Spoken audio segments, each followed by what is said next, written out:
ଭିନ୍ନ ଏକ ଋତୁର ସମ୍ଭାର, ପ୍ରକୃତି ଓ ସଂସ୍କୃତିର ମିଳନ ସନ୍ଧ୍ୟା। ସାହିତ୍ୟ, ପ୍ରକୃତି ଓ ସଂସ୍କୃତିର ଅପୂର୍ବ ମିଳନ ଘଟିଥିଲା ଭାଗ୍ୟଲିପି ମଲ୍ଲଙ୍କ ରଚିତ ଭିନ୍ନ ଏକ ଋତୁ ସମ୍ଭାରରେ। ଆଜି ରବୀନ୍ଦ୍ର ମଣ୍ଡପଠାରେ 6 ଋତୁକୁ ନେଇ ଏହି ସୁନ୍ଦର ପରିକଳ୍ପନାକୁ ସଙ୍ଗୀତର ରୂପ ଦେଇଥିଲେ ଡକ୍ଟର ଜୟଶ୍ରୀ ଧଳ ଓ ଶାନ୍ତନୁ ନାୟକ।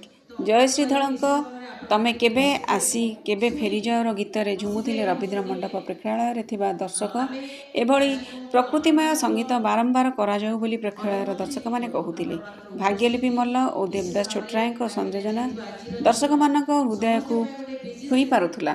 ଏହି ସାଂସ୍କୃତିକ ସନ୍ଧ୍ୟାରେ ଗୃହ ଓ ନଗର ଉନ୍ନୟନ ମନ୍ତ୍ରୀ କୃଷ୍ଣଚନ୍ଦ୍ର ମହାପାତ୍ର ମୁଖ୍ୟ ଅତିଥି ଭାବେ ଯୋଗଦେଇ ଭାଗ୍ୟଲିପି ମଲ୍ଲଙ୍କ ରଚିତ କବିତା ପୁସ୍ତକ ଋତୁ ଓ ରାତି ଉନ୍ମୋଚନ କରିଥିଲେ।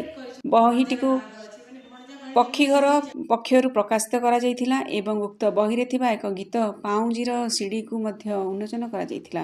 ଅନ୍ୟ ଅତିଥିମାନଙ୍କ ମଧ୍ୟରେ ମେୟର ସୁଲୋଚନା ଦାସ, ବିଧାୟକ ବାବୁ ସିଂ, ପୂର୍ବତନ ମନ୍ତ୍ରୀ ଅରୁଣ କୁମାର ସାହୁ, ସ୍ତମ୍ଭକାର ଦାସ ବେହେରୁନ, ସୁପ୍ରିମକୋର୍ଟର ବରିଷ୍ଠ ଆଇନଜୀବୀ ଅବନୀ କୁମାର ସାହୁ, ମମତା ସାମନ୍ତରାୟ, ଜ୍ୟୋତ୍ସ୍ନାମୟୀ ପରିଡ଼ା ଓ ଓଡ଼ିଶାର ପ୍ରତିଷ୍ଠିତ ବ୍ୟକ୍ତିତ୍ୱମାନେ ଯୋଗ ଦେଇଥିବା ବେଳେ ମଞ୍ଚକୁ ଅଧ୍ୟକ୍ଷତା କରିଥିଲେ ଫନି ମହାନ୍ତି।